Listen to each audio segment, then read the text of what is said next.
Avra Saslow, and the name of my poem is The Spangled Blindfold.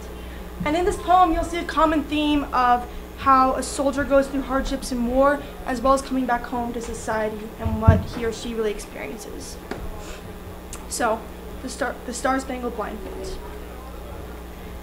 I was 18 years old when I first enrolled in the Army.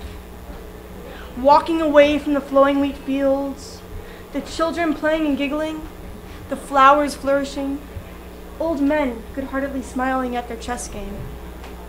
I didn't think much of the banner that waved me away. America, land of the free, home of the brave. The men holding the flag, smiling senselessly, didn't know they had snakes crawling up their spines, and as my mother's kiss forever stained my cheek, my heart stopped beating for her and started beating for my gun. Walking on that jet, I already had a name and a place. My name, a couple of numbers, and my place, property of the United States, with a suitcase bursting with hope and a full deck of cards. I buckled in and looked to my neighbor, none other than Uncle Sam himself. He told me he wanted to play a game. Blindfolding me with the American flag, he said I had two options, truth or lie. I chose truth, and as he giggled, drunk off the blood of men, regret filled me like the gutters in a rainstorm. My first deployment still haunts me in the night. Desperately dodging the dangerous desert sun, bullets being the only rain to shower the blood-stained dirt, and the wickedly soothing sound of the machine gun tick-tick-ticking through the haze of the heat. Sand mountains cannot hide us from the enemy. We are the enemy. Screeches escaping from chapped lips, hands flaring, horse eyes full of terror. Our bodies voodoo dolls, blistering sunburns seared our faces. The droning hum of our boots was a lullaby to many men whose hope of food and rest was long gone with the stars that had faded.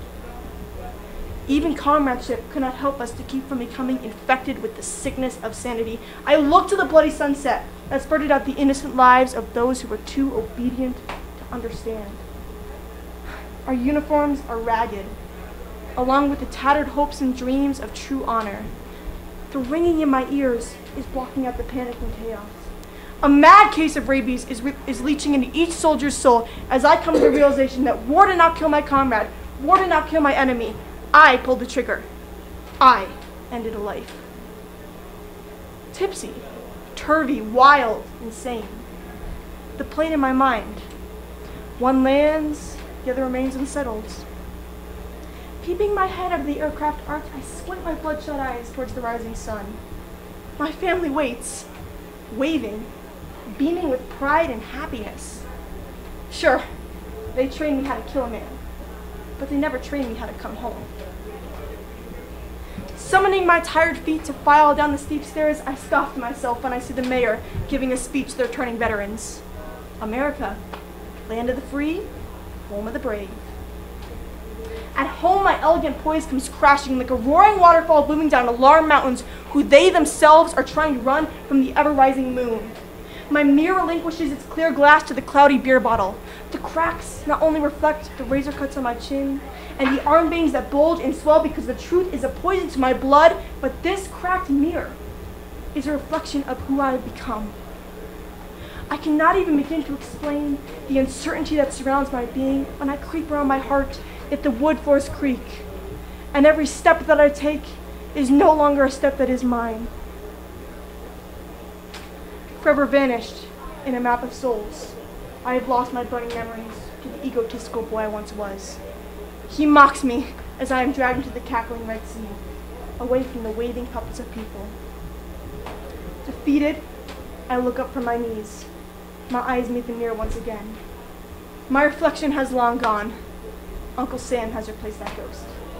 Staring at me with an arrogant grin, he gives me a satirical nod and slowly turns, walking away even further into the mirror. Trying to grab his tailcoat, I stumble and fall. We are abandoned by hope.